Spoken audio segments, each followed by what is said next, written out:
Alors, nous allons faire un deuxième exemple d'application de l'inégalité des accroissements finis.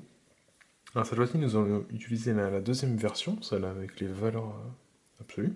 Donc, je vous rappelle le résultat. Donc, il y a, comme pour la première version, deux hypothèses. Alors, toujours que f de dérivable sur un intervalle i.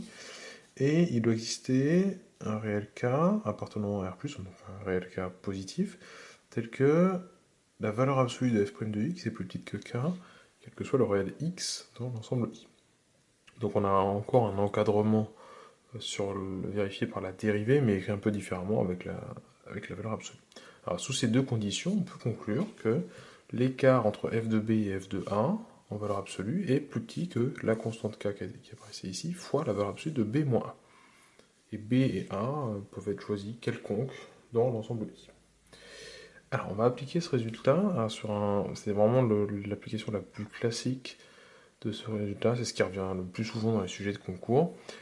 Pour certaines suites définies par récurrence, alors c'était le cas dans l'exercice 10 de la feuille de TD 14. Alors, je ne sais pas à quel moment vous regarderez la vidéo, vous aurez peut-être fait toutes les questions avant, mais bon, c'est une suite assez classique. On vous dit que u0 est égal à 0 et que un plus 1 est égal à racine de un plus 1. Donc dans un premier temps, il y a des questions très classiques sur des choses à démontrer sur la suite, comme la suite est bien définie, que tous les termes de la suite sont compris entre telle valeur et telle valeur.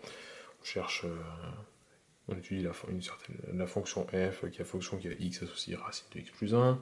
Enfin, des propriétés, toute la première partie de l'exercice, les questions de 1 à 3 sont assez standards, et tu sais, concernant les études de fonctions, des récurrences assez simples sur les suites. Et ensuite, voilà, donc c'est la question 4 qui nous intéresse, on nous demande de démontrer que pour n'importe quel entier n, la valeur absolue de un plus 1 moins r, donc l'écart entre le n plus unième terme de la suite moins un certain réel r, qui était défini avant, est plus petit que 1 demi de la valeur absolue de un moins r. Et il s'ensuit une question également très classique, alors je pense que j'en parlerai peut-être un petit peu après. Alors, donc avant on a démontré, je rappelle ce qui a été démontré avant, peut-être que vous n'avez pas fait l'exercice, mais c'est ce qui va nous servir. Donc il y a plusieurs choses qui ont été démontrées. Alors déjà, dans cet exercice, on vous demande de démontrer à un moment que la valeur absolue de f' de x est plus petite que 1,5 pour tout x appartenant à 0,2. Alors quand vous avez ce genre de choses à démontrer dans un exercice, c'est quasiment tout le temps l'inégalité des accroissements finis qu'il faut utiliser. Cette hypothèse elle est vraiment très particulière. Vous faire démontrer ça doit vous mettre sur la voie, doit vous faire penser à utiliser ce résultat. Parce que c'est vraiment de la même forme que l'hypothèse qui apparaissait ici, dont on a parlé tout à l'heure. Donc il y a d'autres points assez standards qui ont été démontrés sur la suite. On démontre que tous les termes de la suite sont compris entre 0 et 2. Et que f, alors je ne vais pas rappeler ce que c'était f, mais alors f c'est f de x, c'est racine de x plus 1, qui est la fonction liée à cette suite définie par récurrence. Alors, il existe un certain réel R, qui est un point fixe de la fonction f sur 0,2, et oui, on vous dit aussi que R appartient à 0,2, donc ça c'est important, ça va nous servir dans la suite. Donc on a besoin de tous ces points-là. Alors, comment va-t-on utiliser le résultat qui est ici? Donc déjà, on va utiliser qu'une certaine fonction f est dérivable, donc on va vérifier les deux hypothèses, f dérivable sur 0,2. Alors, normalement, vous l'avez déjà démontré avant, puisque plutôt on vous demande d'étudier, de trouver une propriété sur la dérivée de f. Donc, ça, vous l'avez déjà.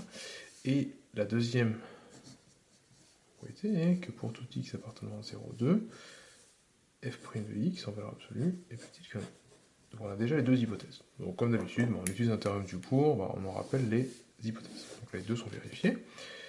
Donc, la inégalité des accroissements finis, on sait que si on prend f de quelque chose moins f de autre chose, ce sera toujours plus petit que 1 demi de la valeur absolue du quelque chose moins l'autre quelque chose. Alors, vu ce qu'on nous demande de prouver, donc on a déjà le 1,5, si on compare à ce qu'on veut démontrer, on se doute que on va choisir que A et B, finalement, dans notre énoncé, seront UN et R. Donc on va écrire UN et R. Alors, sauf qu'il ne faut pas oublier quelque chose d'important, et en général ça peut être oublié, c'est que ce résultat, comme il est indiqué ici, on ne peut l'appliquer que si A et B sont dans I. Alors le problème, c'est qu'ici, on a pris deux éléments UN et R, et nous on applique cette propriété des accroissements finis sur 0,2, donc il faut vérifier que UN et R sont bien dans 0,2.